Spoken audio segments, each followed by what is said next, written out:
Бисмилля, ассаламу алейкум, армысыздар ағайын. Алдарыңызда дәрігер Жұмадан Жарқынбекұлы. Жаздың шіліңгір ыстығы осы өткен шілде айының соңы мен тамыздың басында басталды. Осы Алматы облысында 35-38 градусқа дейінгі қатты ыстық күтіледі деген сақтық сигнал таратылды. Телефонымызға соған байланысты SMS-тер келіп түсті. Қазақстанның барлық өңірінде негізі сол жоғары температураға байланысты сақтық сигналдар таратылды. Температура көтерілді десе біздің бірінші ойлайтынымыз әрине ыстық өтіп кетпесін деп ойлаймыз. Мейлі үлкен кісілер болсын, мейлі балалар болсын. Әсіресе далада ойнап жүрген балаларға ыстық өтіп кетпесін деген уайым көбірек болады.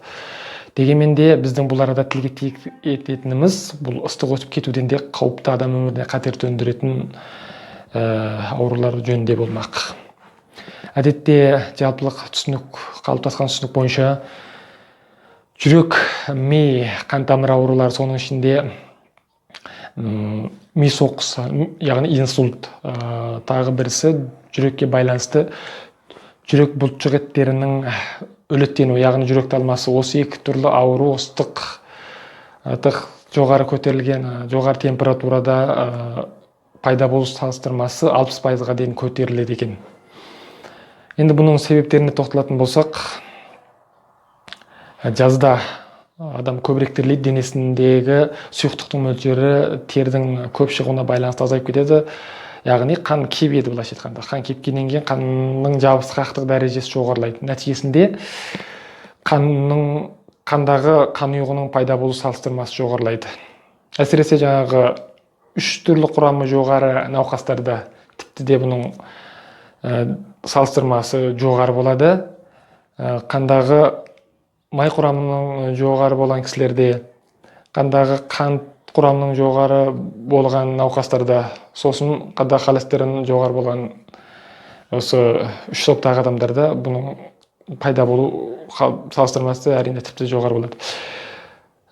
Нәтижесінде қан жабысқақ болғаннан кейін қан қысымы төмендеп кетеді. Өйткені қан кеуіп кеткеннен қандағы қан сұйықтық азайған, миға қан жетіспеушілік пайда болады. Ең соңында келіп шығаратын ауруы қан жетіспеушілік сипатындық ми соққысы. Бұл бірі. Екіншісі, енді мына ыстықтан қашып адамдар көбінесе, әсіресе қалада кондер, яғни ауа теңшегіш қосылған бөлмелерде көбірек отырғысы келеді. Ол енді ол жерде жаңағы кондерді 20-30 градустан төмен сондай бір салқын күйге теңшеп қояды. Ол салқынды адам денесін ұнатқанмен, бірақ қан тамырлар сол салқыннан жиырылады. Жиырылғаннан кейін қан жетіспеушілік келтіріп шығарады. Қан тамыр жиырылғаннан кейін тосылады деген. Тосылғаннан кейін қан жетіспеушілік пайда болады. Әсіресе ми қан тамырларында болса, сол жаңағы ми соққысына әкеліп соғады. Оның нәтижесінде сол одан бұрын қан ұйығының пайда болуын тездетіп жоғарылатып жібереді.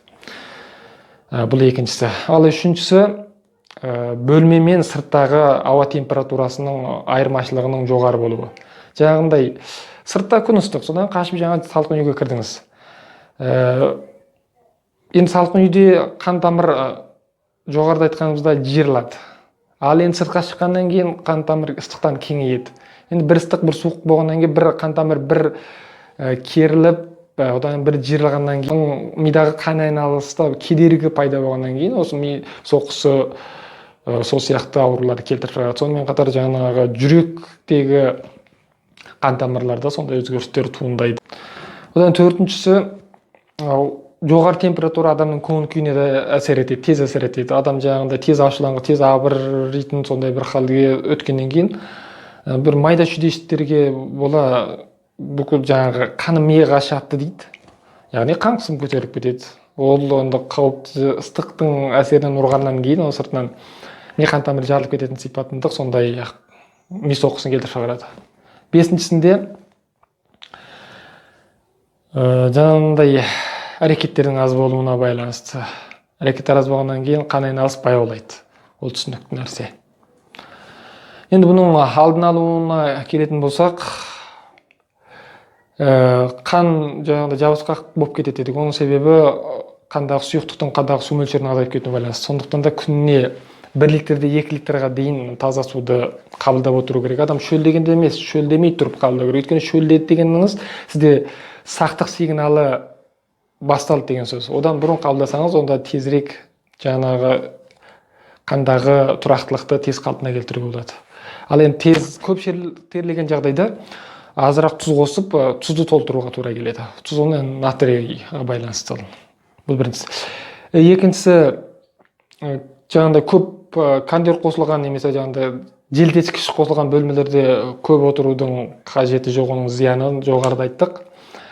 Егер отырған жағдайда да оны бөлменің температурасын 27-28 Цельсий градус аралығында теңшеп ұстаған дұрысырақ болады. Өйткені сол жағдайда қан тамырдың қатты жиырылып немесе қатты жаңағыдай тосылып бір кетпеуінің алдын алатын бір үйлесімді температура болып табылады.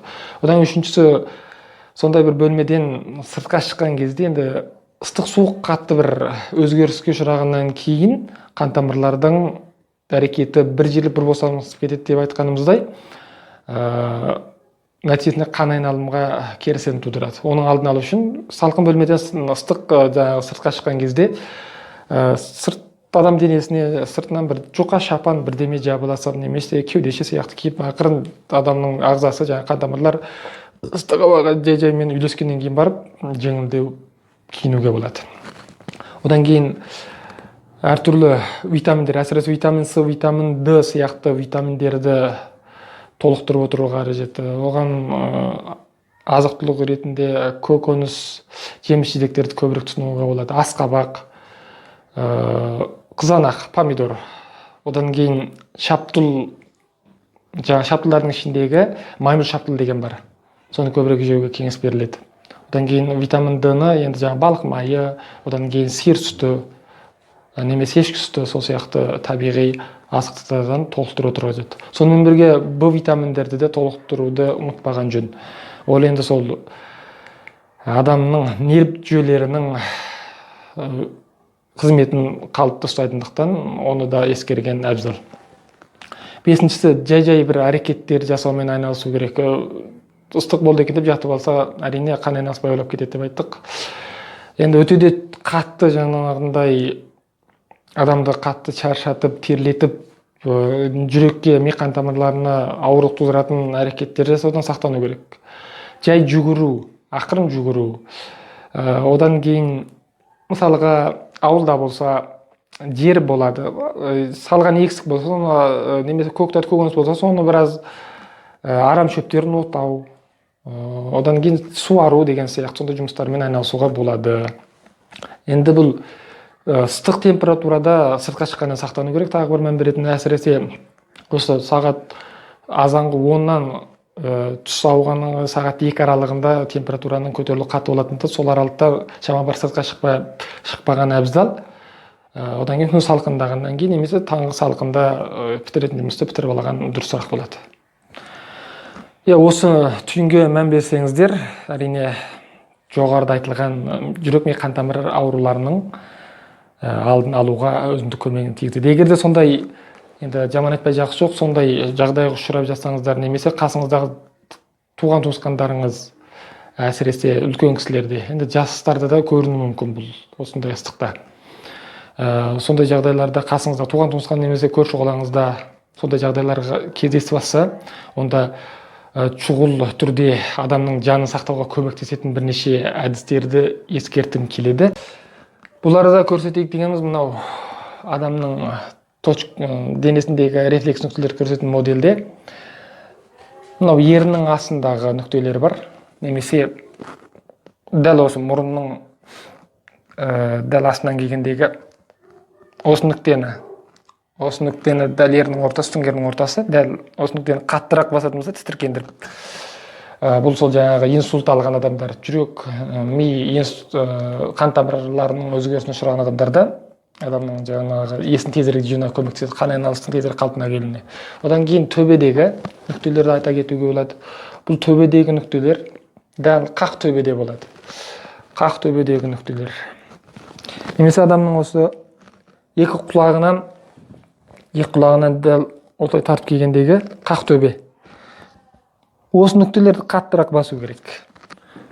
Бұл нүктелерді қаттырақ басу арқылы қан айналысты тітіркендіруге болады. Адамның есін жидыруына, миды тітіркендіру арқылы тезірек адамның өз қалпына келуіне өзіндік септігін тигізеді, көмегін көрсетеді, иншалла.